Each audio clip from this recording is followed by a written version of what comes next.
La economía, el dólar, las fluctuaciones, todo lo que ocurre en materia sociopolítica que está atravesado directamente como las caras inherentes de una hoja por la economía. De todo eso y más vamos a hablar con un verdadero experto, con el economista Jorge Simón, que está aquí con nosotros. ¿Cómo estás, Jorge? Gracias por venir. No, gracias a ustedes por la invitación. Un gusto.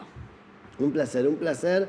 Y bueno, en este contexto hay mucha gente contenta, tranquila, con que el dólar está planchado, con que el dólar tiende hacia la baja. Sin embargo, hay sueldos que no alcanzan, dinero que no alcanza, muchos que están apostando a sobrevivir, a una suerte de supervivencia, agarrando 3, 4 trabajos. ¿Qué es lo que pasa con esto? Si el dólar está más bajo, ¿por qué si el dólar está planchado? Si bajó la inflación, ¿por qué la plata no alcanza?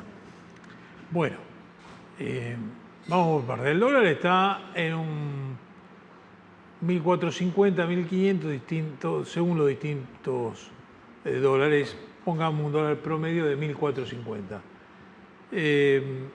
Hay desempleo porque hay muchos pequeños negocios, muchas fábricas que, como no le daban los números, cerraron y despidieron gente. De todas maneras, vamos a ver qué pasa en los próximos meses, porque el gobierno quedó en mandar un proyecto de reforma laboral, un proyecto de reforma previsional y una reforma tributaria.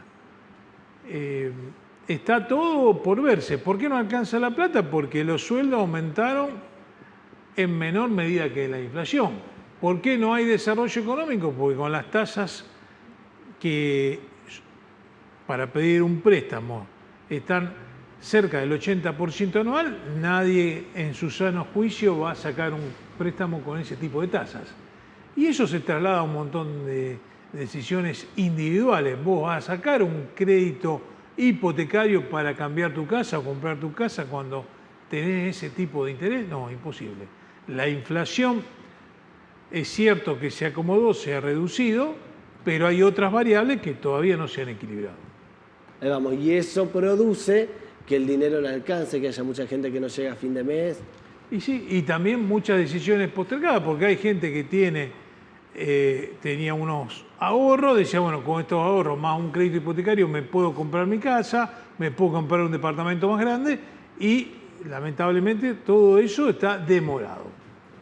Ahora, ¿cuáles son las otras variables? Te pregunto como para que nos ilustres a todos los que nos están viendo también.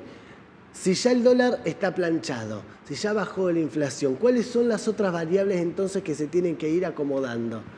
Una variable que es fundamental en toda economía es el crédito. Ninguna economía de ningún país funciona con tasas exorbitantes, como te decía acá. Lo primero que tiene que hacer el gobierno es bajar las tasas. Porque vos lo tenés que pensar desde 2 días. Si vos tenés que cambiar el auto y sacar un crédito que te van a cobrar el 100% anual o el 80% anual, vos decís, no compro el auto y sigo con el mismo auto. Lo mismo con el que quiere cambiar la casa. Y por otra vía, si vos tenés unos pesos, te digo, mira, Lucas, todavía los bancos te están ofreciendo un 36, 40% anual, seguí apostando al plazo fijo. Entonces, toda esa masa de dinero, tanto del que no pide un crédito porque no le conviene sacarlo, o como el que tiene unos pesos ahorrados, está invirtiendo en plazo fijo, lo que se llama el carry trade. El carry trade no es más que nada, vamos a ponerlo en palabras en español o en castellano, es decir, ¿qué hago? Mientras las tasas son altas y ambiciosas, aprovecho este periodo de 2 o 3 meses a tasas del 36, 40% anual y cuando veo que hay olor a una mini devaluación, salgo del plazo fijo y me meto en el dólar. Entonces gano por los dos costados, por la tasa alta y después con la devaluación. Obviamente que esto no es para cualquiera, es para los que tienen cierto nivel de información. Ahora, si bien vos atendés eso los te datos... explica un poco cómo está funcionando la economía hoy, que son todas variables financieras. En cuanto al funcionamiento de la economía y las variables financieras, que vos las analizás, por supuesto, y las estudiás muy bien para transmitirlas, para comunicarlas y, por supuesto, para operar en materia económica, estabas también muy al pendiente de la cuestión política y de la cuestión social. Por supuesto, estás informado y estás al tanto.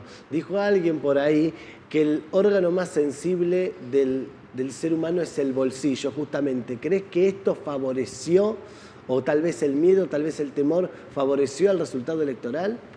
Hablando en términos políticos, mi opinión es que hay una cuestión etaria, que hay un sector sub 30, sub 35 que,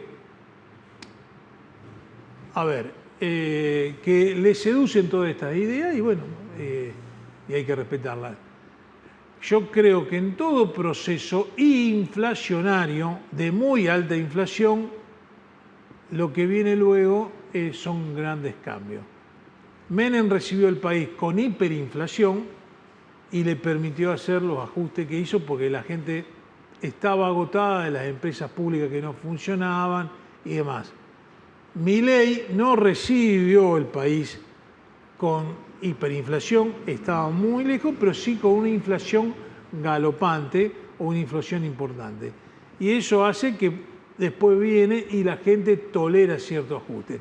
Esa es mi explicación, que es en función a la historia económica de otros países y del nuestro también. Y creo que hay un sector sub 35 que banca en este modelo porque, como todo, Lucas, no vivieron el desempleo de otras épocas, vivieron la inflación. Y bueno, probablemente los jóvenes que se están formando ahora, en otro tiempo valoren más no tener desempleo que la inflación.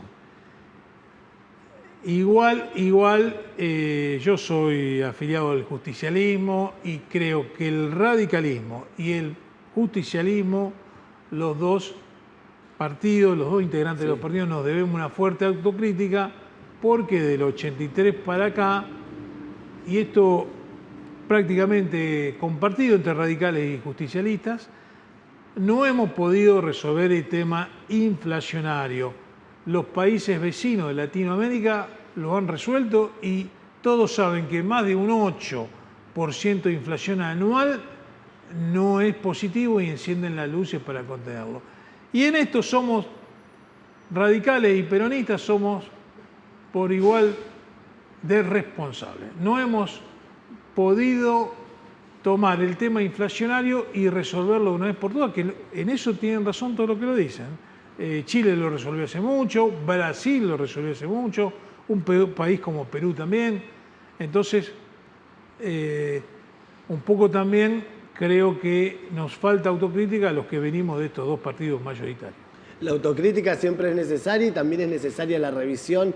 Hablamos de que el presidente que asumió en el año 89 recibió el país con hiperinflación y Alfonsín previamente recibió toda la herencia de Martínez de Oz, que también fue nocivo.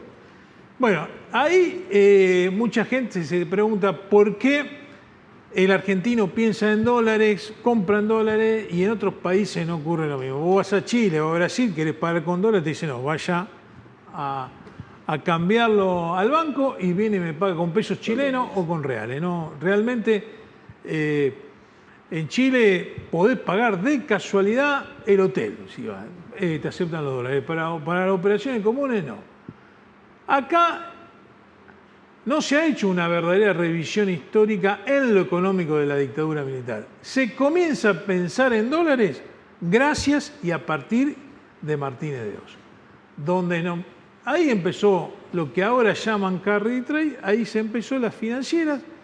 Las financieras en ese momento se constituían financieras, no eran bancos, se ponía gente amiga, conseguían la autorización con el Banco Central, ponían una financiera, todo, ofrecían tasas muy altas, cualquier parecido con la realidad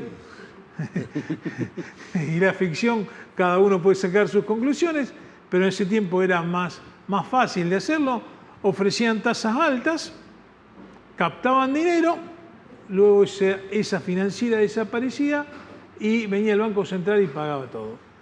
Entonces, 3, 4 meses se apostaban a las tasas altas y con la tablita se sabía cuántos tipos de cambio. Entonces, la bicicleta financiera y después pasarse al dólar antes que se aumenten. Obviamente que hay información para pocos sectores, para pocas personas. Pero es lo que ocurrió y lo que está pasando. Y a partir de ahí, lamentablemente, se comienza el argentino,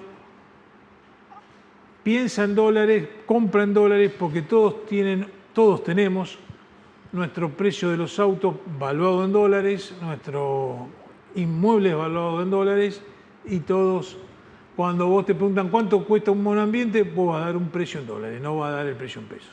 Y hablando de dólares, me voy un poco para afuera. Esta ayuda de Donald Trump que le va a brindar a la Argentina. Muchos lo vieron como que nos cayó maná del cielo, estamos bendecidos que Donald Trump nos va a ayudar. Sin embargo, pensándolo un poco más en frío, ninguna potencia mundial, menos Estados Unidos, va a ayudar a ningún otro país si los mayores beneficiados no son esos. ¿Cuáles pueden ser las consecuencias ahí? Bueno, eso todavía no lo estamos conociendo, lo veremos con el tiempo. Lo que te digo, como lo he dicho en otras oportunidades, la política económica de Estados Unidos, del presidente Trump, es diametralmente opuesta con la política económica del presidente Milei. Estados Unidos establece aranceles a las importaciones de casi todo el mundo, nosotros bajamos aranceles. Estados Unidos establece ciertas trabas para las importaciones, nosotros derogamos las trabas. Uno de los convenios con China fue, le bajo los aranceles, hablando de Estados Unidos, pero con la condición que ustedes me compren soja norteamericana. Vos me preguntás a mí me gusta más la política de Donald Trump y no la política de Milei para su política económica en sus respectivos países. Pero bueno, yo lo que quiero aclarar que no hace falta ser un economista. Tenemos una política económica diametralmente opuesta a lo que hace en materia económica Estados Unidos. Bien, entonces ya está a las claras que no hay compatibilidad allí, que de ahí no puede Sí, salir aparte nada cuando Argentina creció hace muchos años en nuestros inicios de nuestra cuestión económica, más allá, Argentina estaba referenciada con el Reino Unido, con Inglaterra, que era el imperio de ese momento. Nosotros con Inglaterra teníamos una economía complementaria. Ahora que el imperio es Estados Unidos, nosotros tenemos una economía competitiva. Ellos son fuertes productores de soja, fuertes productores de carne y de todos los productos alimenticios. Entonces, obviamente que van a defender sus productos y no los nuestros. Y para ir culminando, Jorge, quiero que hablemos antes que se nos termine el tiempo un poco de la reforma tributaria, de la reforma previsional que se viene, cuáles son las consecuencias en materia económica y para los trabajadores. Bueno, a ver, se vienen tres reformas importantes que en teoría irían en el periodo de asamblea extraordinaria, o sea, una vez que esté la composición de las nuevas cámaras, a partir del 11 de diciembre. Se habla que viene una reforma laboral, no tengo mayor información. Veremos cuando esté vista, cuando esté la leeremos y emitiremos una opinión.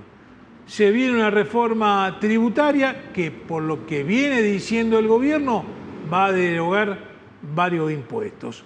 Y en teoría, por lo que viene diciendo, le va a exigir a las provincias o sustituir ingresos brutos o de alguna forma disminuirlos. Y viene una reforma previsional que, por lo que se escuchó, se subiría la edad jubilatoria a 70 años para los hombres y 65 para las mujeres. Todo esto, en teoría, veremos cuando lleguen los proyectos. Bien, muchas gracias por haber venido, Jorge. Siempre sos bienvenido acá en nuestra casa. Gracias. El agradecido soy yo.